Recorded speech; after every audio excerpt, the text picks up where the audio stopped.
नमस्कार, आप देख रहे हैं आपकी नज़र और मैं हूं आपकी होस्ट जोया। आज दिन की सबसे बड़ी राजनीतिक खबरें लेकर आई हूं, जिसमें मिलेंगी देश और दुनिया की सियासत के नए मोड़, बड़े बयान और चुनावी हंगामे की पूरी जानकारी। तो चलिए देखते हैं आज सियासत की दुनिया में क्या कुछ खस रहा। लेबनान की राजधानी में जबरदस्त इजरायली अटैक, दहल गया बेरूत। ईरान हिजबुल्लाह के खिलाफ जंग का आगाज कर चुके इजरायल ने सोमवार की सुबह लेबनान की राजधानी बेरूत को पहली बार दहलाया। यहां इजरायली सेना IDF ने शहर की इमारत को उड़ा दिया। इस हमले में कम से कम 4 लोगों के मारे जाने की सूचना है। फिलिस्तीनी उग्रवादी ग्रुप PFLP का कहना है कि हमले में उसके 3 नेता मारे गए। इजरायल और हिजबुल्लाह के बीच बढ़ते संघर्ष में यह पहली बार है जब इजरायल ने लेबनान की राजधानी बेरूत में घुसकर रिहायशी इलाके पर हमला किया है। हरियाणा की इस रैली में राहुल गांधी ने कांग्रेस के भीतर चल रही गुटबाजी को खत्म करने का प्रयास किया। रैली के दौरान उनका अंदाज काफी खास था, जिसमें उन्होंने पार्टी में एकता और सहयोग की अपील की। जब रैली खत्म होने वाली थी, तब राहुल गांधी ने भूपेंद्र सिंह हुड्डा और कुमारी शैलजा का हाथ मिलवाया, जो हरियाणा कांग्रेस की प्रमुख नेता हैं। दोनों के बीच मतभेदों की खबरें आती रही हैं और इस तरह के कदम से राहुल गांधी ने कांग्रेस के नेताओं को संदेश दिया कि वे अपने आपसी विवाद भुलाकर पार्टी को मजबूत करें। यह रैली कांग्रेस के लिए महत्वपूर्ण थी, खासकर हरियाणा में आगामी चुनावों को देखते हुए, क्योंकि एकता का संदेश पार्टी को नए सिरे से ऊर्जा देने का काम कर सकता है। असम के सोनापुर में अवैध निर्माणों के खिलाफ चल रहे बुलडोजर अभियान पर सुप्रीम कोर्ट ने गंभीर रुख अपनाया है। राज्य सरकार ने कुछ अवैध निर्माणों को हटाने के लिए कार्रवाई की थी, जिसके खिलाफ याचिका दाखिल की गई। सुप्रीम कोर्ट ने इस याचिका पर सुनवाई करते हुए असम सरकार की इस कार्रवाई पर तत्काल रोक लगा दी है। सुप्रीम कोर्ट का मानना है कि अवैध निर्माणों को हटाने की कार्रवाई में अदालत के पूर्व के आदेशों का उल्लंघन हुआ है। इसीलिए अदालत ने असम सरकार को अवमानना का नोटिस जारी किया है, जिसमें सरकार से पूछा गया है कि क्यों न इस मामले में सख्त कदम उठाए जाएं।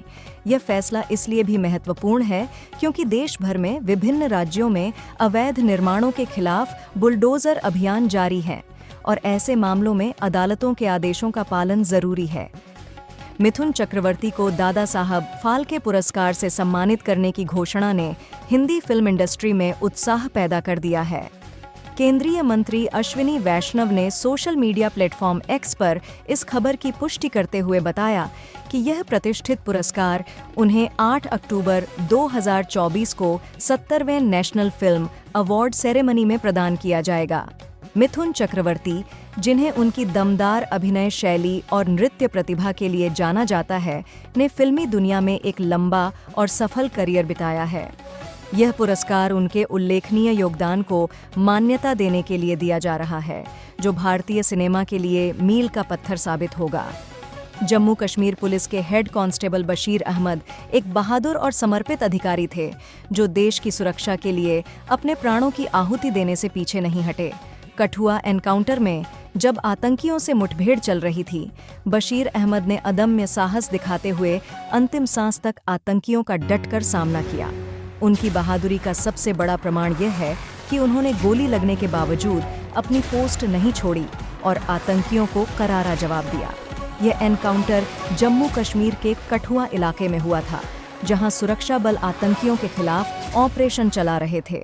बशीर अहमद ने अपने कर्तव्य को निभाते हुए देश की सुरक्षा के लिए अपने प्राण न्योछावर कर दिए।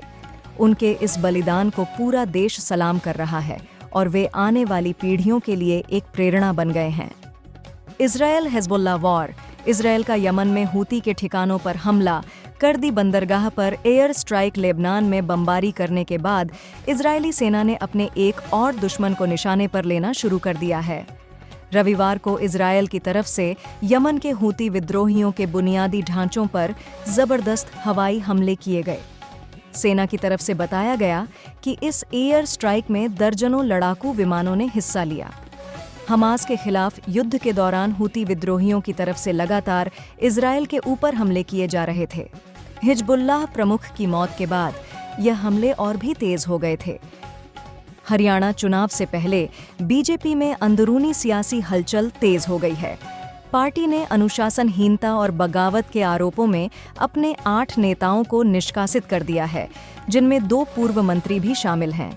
ये सभी नेता पार्टी की नीतियों के खिलाफ जाकर चुनाव लड़ने की तैयारी में थे, जिसे बीजेपी ने गंभीरता से लिया।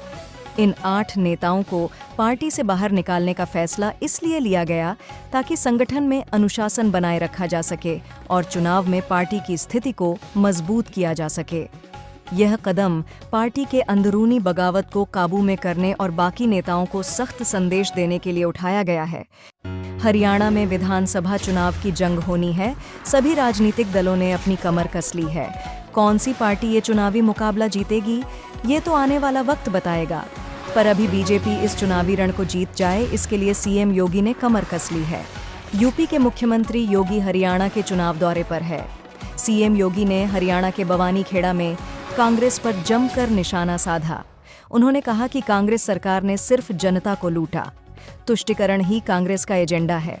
कांग्रेस ने देश का विभाजन किया है।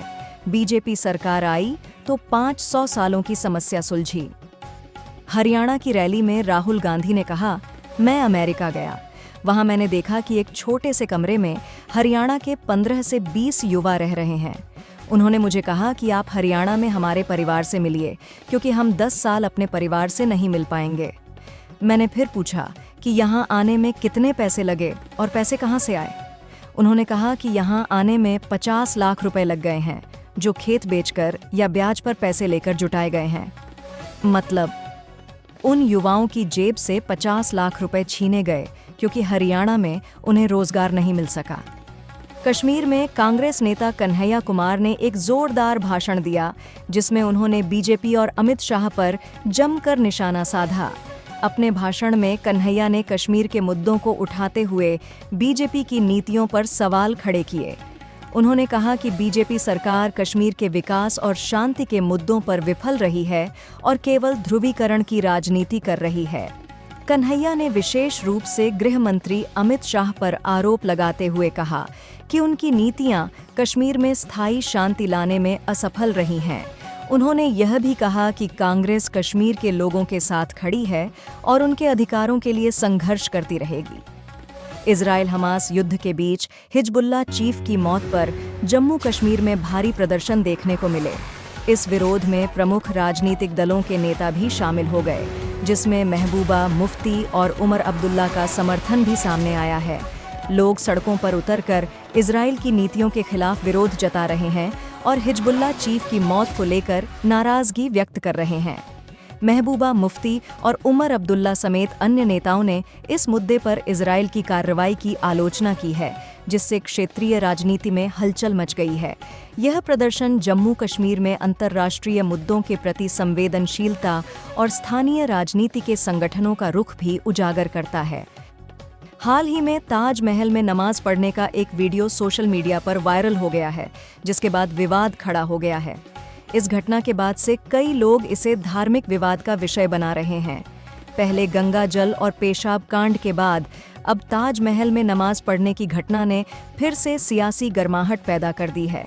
Archaeological survey of India (ASI) ने इस घटना पर सफाई देते हुए कहा कि ताजमहल एक ऐतिहासिक स्मारक है और इसे सभी धर्मों के लोगों के लिए सम्मानित रहना चाहिए। ASI ने यह भी स्पष्ट किया कि ताजमहल में कोई धार्मिक प्रथा करने की अनुमति नहीं है। इस बयान के बाद अधिकारियों ने ताजमहल में सुरक्षा बढ़ाने का फैसला लिया है, ताकि भविष्य में ऐसी घटनाओं से बचा जा सके। इस मामले ने एक बार फिर ताजमहल की धार्मिक और सांस्कृतिक संवेदनशीलता को उजागर किया है, जिससे स्थानीय और राष्ट्रीय स्तर पर चर्चा छिड़ गई है। उत्तर प्रदेश की राजनीति में एक बार फिर उबाल आ गया है। बीजेपी के फायर ब्रांड नेता और पूर्व विधायक संगीत सोम का एक विवादित बयान सोशल मीडिया पर तेजी से वायरल हो गया है। उनके इस बयान ने राजनीतिक हलकों में हड़कंप मचा दिया है। संगीत सोम ने अपने बयान में कुछ ऐसे शब्दों का प्रयोग किया है जिससे सियासी विवाद बढ़ गया है। इस पर समाजवादी पार्टी सपा के मुखिया अखिलेश यादव ने प्रतिक्रिया देते हुए बीजेपी को लपेटा है। उन्होंने कहा कि बीजेपी नेता समाज में नफरत फैलाने का काम कर रहे हैं और इस तरह के बयान केवल राजनीतिक लाभ के लिए दिए जा रहे हैं। अखिलेश यादव ने कहा कि बीजेपी के नेता असल मुद्दों से भटकाने के लिए ऐसे विवादित बयान देते हैं जिससे समाज में तनाव बढ़ता है। इस मामले ने उत्तर प्रदेश की राजनीति में फिर से गर्मी पैदा कर दी है और अब सभी निगाहें बीजेपी के इस बयान पर उनकी प्रतिक्रिया की ओर लगी हुई हैं। कांग्रेस के राष्ट्रीय अध्यक्ष मल्लिकार्जुन खड़गे का जम्मू कश्मीर के जसरोटा में दिए एक बयान पर खूब हो हल्ला हो रहा है। खड़गे ने जसरोटा में चुनावी सभा के दौरान कहा कि मैं तब तक जीवित रहूंगा जब तक पीएम मोदी सत्ता से नहीं हट जाते। इस दौरान उनकी तबीयत भी खराब हो गई थी। अब उनके इस बयान पर केंद्रीय गृह मंत्री अमित शाह ने निशाना साधा है। अमित शाह ने कहा कि उन्होंने अनावश्यक रूप से पीएम मोदी को अपने निजी स्वास्थ्य के मामलों में घसीटा।